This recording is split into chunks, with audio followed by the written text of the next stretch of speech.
Კონდა თუ არა მამუკა ხაზარაძეს დღეს დაკავების მოლოდინი.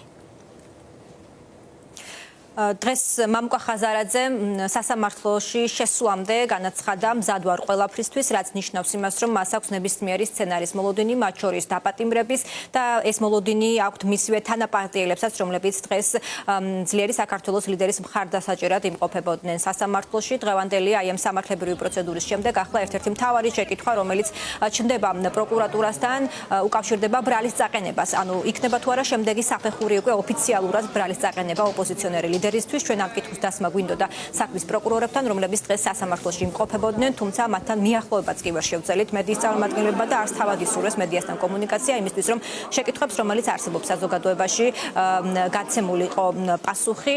მთავარი კითხვა კი, რომელიც მათ ჰქონდათ მამუკა ხაზარაძესთან, იყო ის, თუ რატომ არ გამოცხადდა მამუკა ხაზარაძე ქართული ოცნების საგამოძიებო კომისიაში. მან გასცა იგივე პასუხი, რაც საჯაროდაც განაცხადა, რომ ის არ აღიარებს ქართული ოცნების არალეგიტიმურ პარლამენტს და არც ამ საგამოძიებო კომისიას.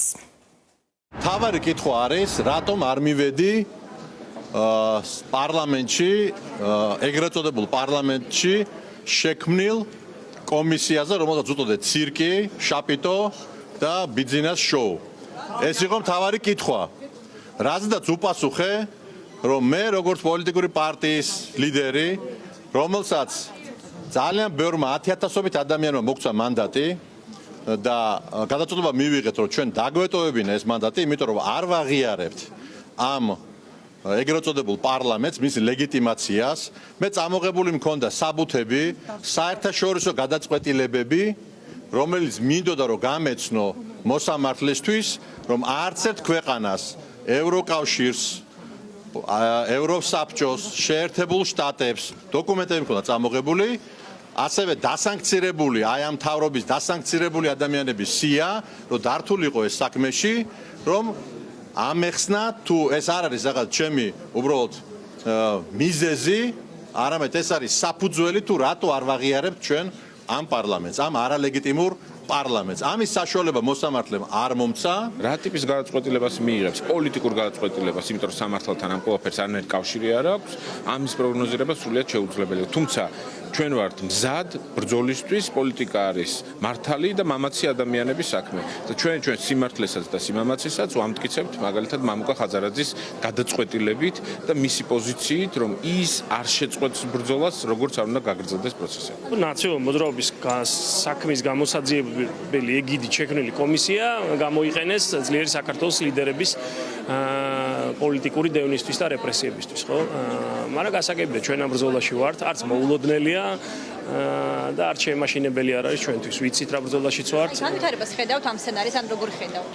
ნუ რაღაც განვითარება რო ექნება ფაქტია და აქ ახლა რაღაცა უბრალოდ მამუკა ხაზარაძის მოსანახულებლად არ დაუბარები ვართ, ფაქტია არც მოსამართლეს და არც პროკურატურას. გარდა იმისა, რომ დევნა განახორციელოს ოპოზიციაზე და ძლიერ საქართველოზე, როგორც მის ერთ-ერთ ძლიერ ოპონენტზე, გარდა ამისა, აუცილებლად შექმნას ისეთი თხრობა, სადაც ჩვენ დავიწყეთ აგვისტოს ომი. აქეთკენ მიდის ყველაფერი. უბრო მოღალატეობრივი ამოცანა, გარდა იმისა, რომ პოლიტიკური ველი მოსუფთავდეს, ამ კომისიას ბიძინას ფრანჩატურს აქვს ეს რეალობაში ფრთას შეასხას იმას იმ ბოდიშს, რომელიც ჩვენ ანწუხელიძის სიკვდილისთვის თურმე უნდა მოგვეხადა ოკუპანტისთვის. კეთი, ჩვენ უკვე მოვყევით ბიზნესმენ ჯემალ ლეონიძის საქმეზე, მოკლედ. რა პასუხი აქვს ამ თემაზე მამუკა ხაზარაძეს? მამუკა ხაზარაძემ დღეს ამ საკითხს უპასუხა სასამართლოში. მან განაცხადა, რომ ქართულ ოცნებას ჩაფიქრებული აქვს, როგორც ჩანს, ლეონიძის საქმეს მიაწებოს მისი სახელი და მისთვის სასურველი ვერსია წარმოაჩინოს ამ საქმის. თუმცა ხაზარაძე განმარტავს, რომ მას არანაირი საქმიანი ვალდებულებები ლეონიძესთან არ ქონია და ქართულ ოცნებას მიმართა, რომ თუკი მას რეალურად მართლაც სურს ლეონიძესთვის ქონების ჩამორთმევის საქმის გამოძიება, უნდა დაიწყოს მოსამართლებით და პროკურორებით, რომლებიც წლების წინ მის წინააღმდეგ მოქმედებდნენ. ხაზარაძე და ჯაფარაძე დაიბარეს წინა ხელისუფლების საქმიანობის შემსრულებელი კომისიაში და მე ჩემს არ დაუძახიათ, ხო, ეგ ხო უბრალოდ უტიფრობი არის და დაცინვა მათი მომხრეების პირველ რიგში. მინდა ვთქვა, მაგრამ თვითონ ამ კომისიაზე გასაგებია რამაც აქვს, უნდათ რომ ფოკუსი იყოს ისევ თითქოს ის რაც ქვეყანაში ხდება არის წინა და ახალი ხელისუფლების ამჟამინდელი ხელისუფლების დაპირისპირება და ყველა ერთ ყოფში უნდა მოხარშო.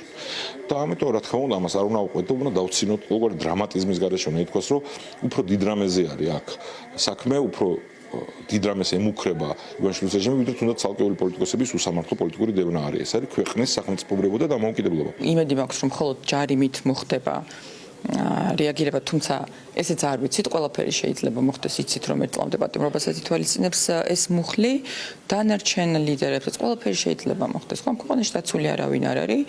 გახსოვთ სულ რამდენიმე თვის წინ ყოფილ პრემიერს, საკუთარ ყოფილ პრემიერსაც ფიზიკურად ბრუტალურად გაუსწორდნენ, ხო და თავს დაესხნენ.